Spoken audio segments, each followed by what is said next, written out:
प्यार से कहना धन काजी। एडिलेड के इस वेन्यू पे थिएटर में सभी ये सत्संग का पिछले कुछ घंटों से जो आनंद ले रहे हैं और हर एक के भाव हर किसी ने जो सुने तो एक वही मैसेज जो युगों युगों से संतों ने दिया कि ये एक ही कलाकार की पूरी सृष्टि, चाहे देखने में अलग अलग हैं सब, एक स्वभाव सबका अलग अलग, खाना पीना अलग अलग, फिर भी ये जो एक कॉमन थ्रेड है वो यही परमात्मा, ये सत्य और जो ये नो वन बी वन का भी संदेश साथ ही कि ये जो यात्रा है, जो एक को जानकर एक होने वाली बात, ये एकत्व की बात है, ये वननेस की बात है कि कैसे ये जीवन में हर कोई जहाँ एक बैकग्राउंड चाहे जो भी हो, कहीं से भी आ रहे हों, पर ये जब परमात्मा जीवन में आ जाता है, ये ब्रह्म ज्ञान से इस परमात्मा को हर समय 24 घंटे अपने अंग संग देख के दिल में एहसास इसका कर सकते हैं, तो ये आत्मा और परमात्मा का मिलन, ये एकत्व हो जाता है। और इस एकत्व के बाद हर किसी से एक हो जाना संभव हो जाता है, बहुत ही स्वाभाविक हो जाता है, बहुत ही नेचुरली हर किसी के लिए मन में प्यार आ जाता है, आदर सत्कार आ जाता है, कोई दूसरा अपने से अलग लगता ही नहीं, सभी में एक ये ही परमात्मा दिखता है। तो ये ऊपरी रूप अलग अलग हो सकते हैं, जैसे अभी भी हम थिएटर में हैं जहाँ प्लेस को एक्ट करते होंगे और कैसे उसमें चाहे कोई एक ऑस्ट्रेलियन पर्सन होगा वो एक्टिंग कोई ब्रिटिश पर्सन की भी कर सकते हैं, वो और कोई रूप अपना धारण कर सकते हैं, पर ये जितनी देर के लिए वो एक्टिंग करनी है उतनी देर के लिए चाहे वो अपने आप को वैसे प्रदर्शित कर भी लें किसी और की तरह, पर स्टेज से उतरते ही वो तो वही इंसान है, चाहे वो स्टेज पे चढ़ के भी किसी और नाम से थे पर असल जीवन में तो कुछ और ही है। उसी तरह एक हम अपने जीवन में भी देखें तो चाहे ये रूप रंग आकार पैदाइश कहीं का भी बैकग्राउंड हमारा हो, ये हमारा हकीकत नहीं है, ये तो इस परमात्मा ने एक किरदार की तरह ये भेज दिया इस संसार में। तो असल क्या है हम, ये आत्मा तो शरीर नहीं है और ये परमात्मा आत्मा का ही मिलन सच्चाई है, क्योंकि ये परमात्मा खुद सच्चाई है, यही सच है, यही समय के साथ नहीं बदलता, यही नहीं कटता, इसी का एक विस्तार सीमित नहीं है, ये समय के साथ नहीं बदलता। तो कैसे जब इस स्थिर के साथ मन जुड़ जाता है तो असल में हम जीते जी भी स्थिर हो जाते हैं, जीते जी इस ब्रह्म में लीन हो जाते हैं और फिर इसी जीवन के दौरान इसके साथ हर समय जुड़ेंगे तो ये मोक्ष मुक्ति, ये सैल्वेशन की बात कि ये हकदार भी तभी बनेंगे जब हर पल जीते जी इसको मन में बसाएंगे। तो कैसे एक जीवन में जहाँ मानवीय गुणों की बात होती है, ये ह्यूमन वैल्यूज की होती है, ये भी तभी स्वाभाविक आ जाते हैं जब जीवन में एक परमात्मा को इस कदर बसाया कि इसके साथ की जुड़ी हुई हर गुण हमारे जीवन में आ गए। ये जैसा असीम है तो ऐसे ही हमने अपने मन को भी विशाल करना है, एक दूसरे से एक खटास के भाव, एक नफरत के भाव, तंगदिली में नहीं फंसना है। ये परमात्मा को अक्सर प्यार के साथ ही बोलते हैं कि love is God and God is love. उसी तरह प्यार बन के हर किसी को हमने भी प्यार बांटना है। ऐसा कोई भी मानवीय गुण अगर हम देख लें, वो उत्पन्न इस परमात्मा से ही है। और जितना ज़्यादा ये आत्मा इस परमात्मा में लीन हो जाएगी, इसमें एकमिक हो जाएगी, उतना ही असल का इंसान हम बन के ये मनुष्य का तन मिला है, तो ऐसा ही जीवन भी जिएंगे। फिर ये कोई बनावटी गुण नहीं होंगे कि कुछ चंद व्यक्तियों के साथ आज है मिलना है तो कुछ घंटों के लिए अच्छे बन गए। नहीं, भक्त तो हर समय का ही भक्त होता है, कुछ घंटों का भक्त नहीं होता। चाहे वो सत्संग में है उस समय, या घर में, या कामकाज में, भक्त तो भक्त ही होगा। जैसे कोई स्टूडेंट्स हैं, अगर वो स्कूल के अंदर भी उस समय है तो भी वो स्टूडेंट ही कहलाया जाएगा। जब वो समर ब्रेक पे हैं, अपनी छुट्टियों पे, तो भी कोई पूछे आप क्या करते हैं, तो जवाब में यही आएगा, हम स्टूडेंट हैं। चाहे वो पूरी छुट्टियों में एक किताब, एक अक्षर भी ना पढ़ा हो, वो रहेंगे तो स्टूडेंट्स ही। तो ऐसे ही एक जीवन भक्त का, जहाँ हर समय 24 घंटे की भक्ति है, ये उठते बैठते सोते जागते अपनी सारी रोल्स एंड रिस्पॉन्सिबिलिटीज, ये कर्तव्यों को निभाते हुए भी भक्ति ही भक्त हर समय करता है। कोई काम में जब प्राथमिकता इस परमात्मा को दी जाए, वो स्वाभाविक रूप में ही भक्ति बन जाती है। ये एहसास की बात है। ये एकमिक होकर उसी से अपने आप को अलग ना महसूस करते हुए, तो ऐसा ही जीवन जीना भक्तों ने सिखाया है।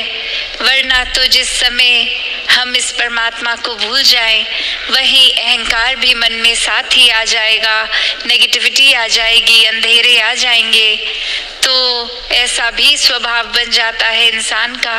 कि फिर एक दूसरे से नफरत करने के अनेकों कारण बना लेगा, जो कारण होगा भी नहीं। ऐसे भी कह देंगे कि वो इंसान पसंद नहीं है, कारण नहीं पता क्यों नहीं अच्छा लगता, बस अच्छा नहीं लगता, ऐसा तक कह देते हैं, सोच बना लेते हैं, बेवजह ही नफरतों के कारण बन जाते हैं। और जैसे संसार में हम देखते हैं that people do odd things to get even, कि किसी के लिए एक मन में बात रख ली कि ये इंसान ने एक समय पे कुछ ऐसी बात कह दी थी, वो आज तक दिल में है हमारे, उस इंसान को माफ़ नहीं कर पा रहे, उस इंसान के साथ प्यार नहीं कर पा रहे, इतने हिसाब रख के बैठे हैं, इतना बोझ हम अपने अंदर मन के बना कर बैठे हैं कि ये एक समय आएगा तो उसने मेरे साथ ऐसा किया तो मैं उसके ये बोलूँगा, ये करूँगा। ऐसे तो ये स्कोर सेटल हो रहा है आज की दुनिया में कि किसी ने कुछ कहा तो उससे बढ़ चढ़ कर और बुरा उसको कह दिया जाए, जबकि ये इंसान का किरदार तो इस परमात्मा ने प्रेम बना कर रखा है। तो कैसे हम अपने से अलग ही व्यवहार करते जा रहे हैं, जो मूल रूप में ये परमात्मा के गुण हैं हम में, उससे तो काफ़ी अलग हैवानों वाला जीवन जी रहे हैं। तो जीवन के श्वास बहुत ही अनमोल हैं, इनको व्यर्थ नहीं जाने देना, वरना तो एक पल लगता है सूक्ष्म सा भी अहंकार आने में। ये इतना छोटा भी कि खुद को भी अक्सर पता नहीं लगता कि इस समय वो विनम्रता हमारे अंदर नहीं है, एक अहंकार ने उसकी जगह ले ली है। जैसे एक कहानी भी है जहाँ एक इंसान अपने गुरु के पास, पहले उनके बचपन में अपने उनके शिष्य होते हैं और फिर कामकाज किसी और शहर में करके बहुत ही धन दौलत कमाकर फिर अपने एक गुरु के पास आते हैं कि अब तो वो क्षमता आ गई है कि सेवा की जाए और कुछ दान दिया जाए। और फिर आते हैं और अब आके बहुत ही वो नामी उपाधि भी लग जाती है। तो दरवाजे पे जो खड़े होते हैं सेवादार, उनको नाम लिख के देते हैं अपना कि ये डॉक्टर, ये जो भी अपनी उपाधि लगाकर अपने नाम के साथ, और कहते हैं गुरुजी को दे दीजिए। वो जब ये नाम देखेंगे वो पहचान देंगे कि मैं ही हूँ और अंदर आने को कहेंगे। और वो सेवक जाकर गुरु को देता है, पर गुरु कहता है मैं नहीं जानता ये कौन है। और फिर यही बात कन्वे की जाती है। इस बार वो अपनी उपाधि हटा के सिर्फ नाम लिख कर देते हैं और अपने आप की ये गलती रियलाइज करके, और इस समय वो एंट्री मिल जाती है, गुरु आने देते हैं। और जब वो भेंट के लिए बहुत ये जो भी सामग्री लाए होते हैं वो रखते हैं, चाहे वो रखने के समय वो सामान से कोई भी आवाज़ नहीं आती, फिर भी गुरु ऐसा कहते हैं कि अगर रखना ही था, कुछ भेंट करना ही था, तो बहुत आराम से रखते, इतना शोर क्यों मचा के रख रहे हो। और अब वो व्यक्ति सोच में कि मैंने तो कोई शोर ही नहीं किया, बहुत आराम से। तो गुरु समझाते हैं कि ये अहंकार के शोर की बात है, कि ये कोई आस्था मन में ऐसी नहीं लेके आए हो कि कुछ एक समर्पित भाव से कि परमात्मा की दी गई दात है और इसको सेवा में लगाना है, पर ये दिखाने के लिए कि यहाँ किसी के पास और इतनी धन दौलत नहीं जितनी मेरी, तो उस भाव से रख रहे थे। तो ये भाव का शोर है, तो भावों का शोर नहीं, आराम से विनम्रता से रखना चाहिए था। और ऐसा फिर ये सीख उस शिष्य को मिलती है और उतने में ये ही भाव आता है मन में कि ये जीवन तो एक, हम जिसको अहंकार में रच लेते हैं कि हमारे शरीर में इतना बल है, हमारी बुद्धि इतनी तेज है, हमारा जीवन तो ऐसा है जैसा और किसी का होगा ही नहीं। तो बात वही कि इस कर्ता को हम भूल रहे हैं कि ये परमात्मा ने ही सब कुछ दिया है। एक कस्टोडियन की तरह हमारे को ये कुछ साल मिले हैं शरीर की तरह लिए, और इसको सिर्फ सदुपयोग में ही लगाएं। अगर शरीर का बल है तो किसी को गिराने में नहीं, किसी को उठाने में वो बल का इस्तेमाल हो। एक अगर दिमाग भी तेज है तो चतुर चालाकियों में एक ना जलते हुए एक अपनी बुद्धि को भी सदुपयोग में लाएं। ये किस तरह से पूरे संसार का भला हो सकता है, ऐसे में लगाएं। ऐसे अनेकों पहलू जो भी हम देखें, हर एक के पीछे ये दातार ही है जो देने वाला है। बस मन को काबू हमने करना है, क्योंकि अक्सर चालाकी में हम ऐसा भी कर देते हैं कि हमारे अंदर अगर कोई नेगेटिव भाव आ रहे हैं, कोई चालाकियां आ रही हैं, तो भी तो परमात्मा ही ला रहा है वो ख्याल भी। तो बात वही कि यहाँ फिर हम समर्पित भाव ही नहीं रख रहे, यहाँ तो सिर्फ एक ऐसी ढाल बना के बैठे हैं कि हम कुछ भी गलत कर लें और नाम इस परमात्मा का लगा देंगे। तो बात वही कि जीवन में अपने हर किसी ने इस परमात्मा से जुड़ना तो है, पर सही कारण से, कोई लालच से नहीं, कोई इस वजह से नहीं कि परमात्मा से जुड़ेंगे तो उसके बदले जीवन संवर जाएगा, जीवन में उपलब्धियां आ जाएंगी, धन दौलत आ जाएगा, शरीर ठीक रहेगा।